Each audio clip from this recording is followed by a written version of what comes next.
Hey guys, this part 2 of every gang and faction in Red Dead Redemption 2 explained.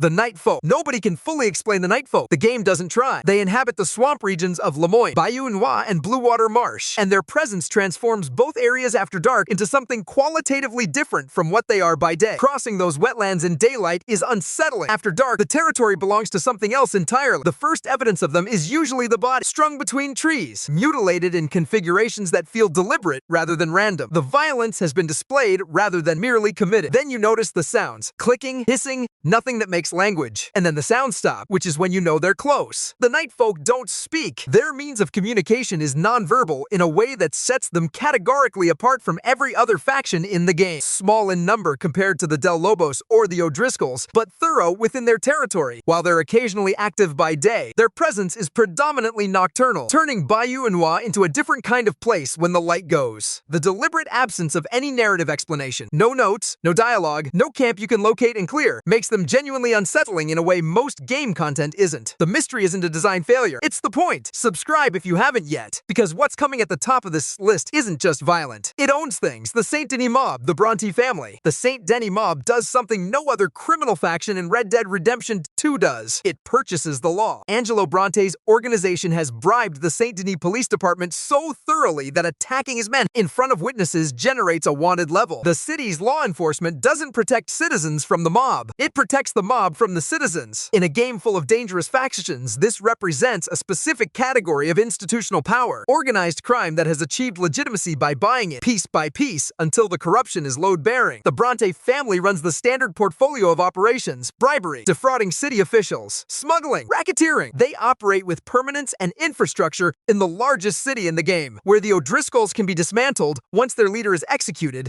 The Saint Denis Mob predates this story and will outlast because the systems they've built don't depend on any single person. Angelo Bronte himself is the kind of villain the game uses sparingly and precisely. He is cooperative, cultured, reasonable. He gives Dutch what he needs, maintains a cordial working relationship, positions himself as an ally for a meaningful stretch of the story. Then he sends them all into an ambush. Dutch's response to that betrayal tells you more about who Dutch has become than almost any other scene in the game. What he does, and how he does it, and the look in his eyes afterward, that is not justice. That is something that was already waiting for an excuse, and the Bronte family gave it one. The mob didn't create Saint Denis' corruption. It found it and maintained it, which amounts to the same thing. Their destruction leaves a temporary vacancy at the top of the city's criminal infrastructure. Not an absence of corruption, just a brief vacancy. Micah's gang. After the Van der Linde gang collapses under the combined weight of Pinkerton pressure and Dutch's unraveling, Micah Bell's first instinct is to build a new hierarchy with himself at the center. His gang operates out of Mount Hagen in the West Grizzlies. They rob, murder, and terrorize settlers across the region with no visible motivation beyond the fact that they can. No code, no cause, no ideology, just momentum toward the next act of violence. One newspaper noted that Bell's acts of lawlessness rival that of Van der Linde himself, which, given everything Dutch did, is a statement that requires a moment to sit with. Here is the detail, confirmed on the Red Dead wiki itself, that defines Micah's gang in a way no other fact can. During an assault on a homestead, Micah killed an entire family, including a little girl that Cleet tried to save. Cleet failed, the girl died. And then Micah tried to kill Cleet for having attempted to stop it, and Cleet only survived by fleeing. One of Micah Bell's own men moved to protect a child from his own leader, failed, watched her die anyway, and then had to run for his life because attempting basic human decency made him a liability. The story cuts off Micah's gang before we see the final shape of what they were building toward, but the trajectory was not subtle. The ceiling of their cruelty had not been reached when John Marston, Sadie Adler, and Charles Smith ride up to Mount Hagen to end it. We're fortunate the story didn't take us further. The Pinkerton National Detective Agency. Here is where this ranking confronts the question I asked at the beginning, because the most dangerous faction in Red Dead Redemption 2 isn't a criminal gang at all. The Pinkerton National Detective Agency is the primary antagonistic force of the entire game. Not the O'Driscolls, not the Murphys, not Micah Bell. The men in suits with a railroad baron's checkbook